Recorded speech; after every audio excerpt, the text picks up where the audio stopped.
राजीव, जावेद और महेश लखनऊ की एक कंपनी में जॉब करते थे।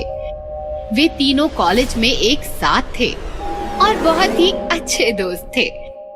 राजीव, महेश और जावेद बड़े ही अय्याश थे। वे पार्टी करने का कोई भी मौका नहीं छोड़ते थे। एक दिन राजीव का प्रमोशन हो जाता है और वो तीनों पार्टी में जाने के लिए एक रिजॉर्ट जाने का प्लान करते हैं। जब वो रिजॉर्ट जा रहे थे तब एक भूतनी की नजर उन पर पड़ जाती है, तो वो एक खूबसूरत लड़की का रूप लेकर उनके पीछे पीछे पार्टी में चली जाती है और राजीव पर डोरे डालने लगती है। उसे देख राजीव उसके पास गया और बात करने लगा। तो उसने बताया, मेरा नाम सुनैना है, मैं आपको बहुत पसंद करती हूँ। अगर आपके पास कभी टाइम हो तो कॉफी पर चलते हैं। इस तरह वो भूतनी राजीव को प्यार के जाल में फंसा लेती है। एक रात राजीव को ऑफिस में काम की वजह से देर हो जाती है, इसीलिए वो अकेला बस स्टॉप पर इंतजार कर रहा होता है। तभी सुनैना वहाँ कार लेकर आ जाती है और राजीव कार में बैठ जाता है। अरे वाह, क्या सही टाइम पर आई हो। वैसे भी आज लेट हो गया हूँ। कुछ देर चलने के बाद राजीव को अचानक से ठंड लगने लगती है। ये अचानक इतनी ठंड कैसे बढ़ गई? और सुनैना, गाड़ी जरा धीरे चलाओ। लेकिन वो राजीव की बात का कोई जवाब नहीं देती और कार की स्पीड को बढ़ा देती है। इसे क्या हो गया? और देखने के लिए राजीव जैसे ही उसके कंधे पर हाथ रखता है तो वो अचानक राजीव की तरफ घूरती है और डरावनी आवाज में कहती है, अब ये कार तुझे परलोक पहुंचा कर ही रुकेगी। और वो भयानक भूतनी में बदल जाती है, जिसे देखकर राजीव बहुत ही ज्यादा घबरा जाता है और भूतनी के आगे गिड़गिड़ाने लगता है। मुझे जाने दो, तुम तो मुझसे प्यार करती थी, फिर तुम ऐसा कैसे कर सकती हो? ये सजा है, तेरे गुनाहों की सजा। और भूतनी कार को एक बड़े से पेड़ से टकरा देती है, जिससे राजीव की मौत हो जाती है। गिनती शुरू, अब 2 और बाकी हैं।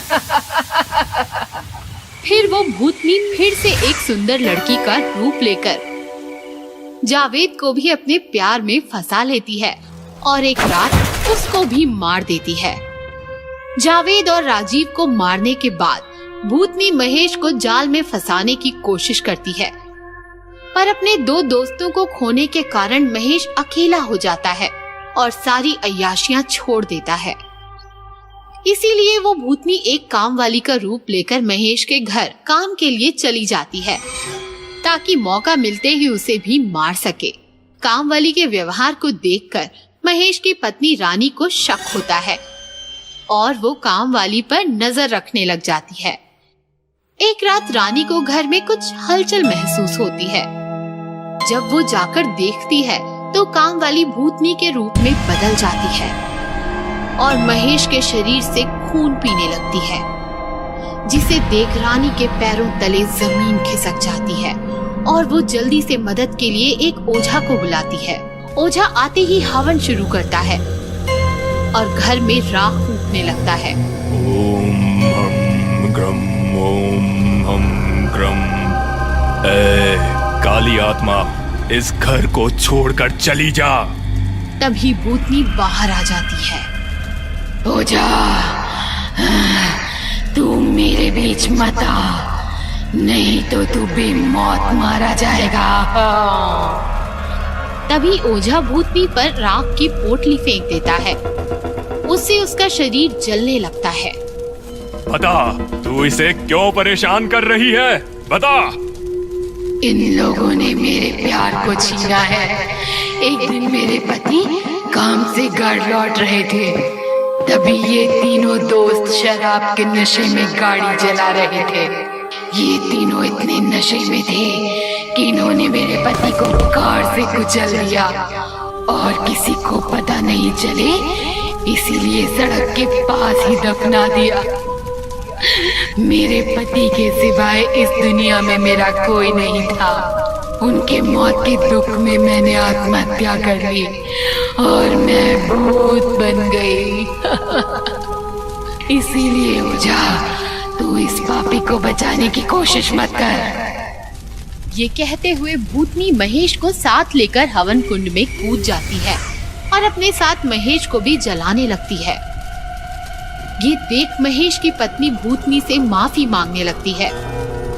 तुम इन्हें मत मारो, मत मारो। मेरा महेश के सिवा इस दुनिया में कोई नहीं है। जो कुछ भी हुआ है उसके लिए मैं तुमसे माफी मांगती हूँ। बस तुम इन्हें छोड़ दो, माफ कर दो इन्हें। महेश की पत्नी की बात सुनकर भूतनी को दया आ जाती है और वो महेश को माफ कर देती है। फिर महेश एक बड़ा हवन करवाता है और भूतनी की आत्मा को मुक्ति दिलवा देता है।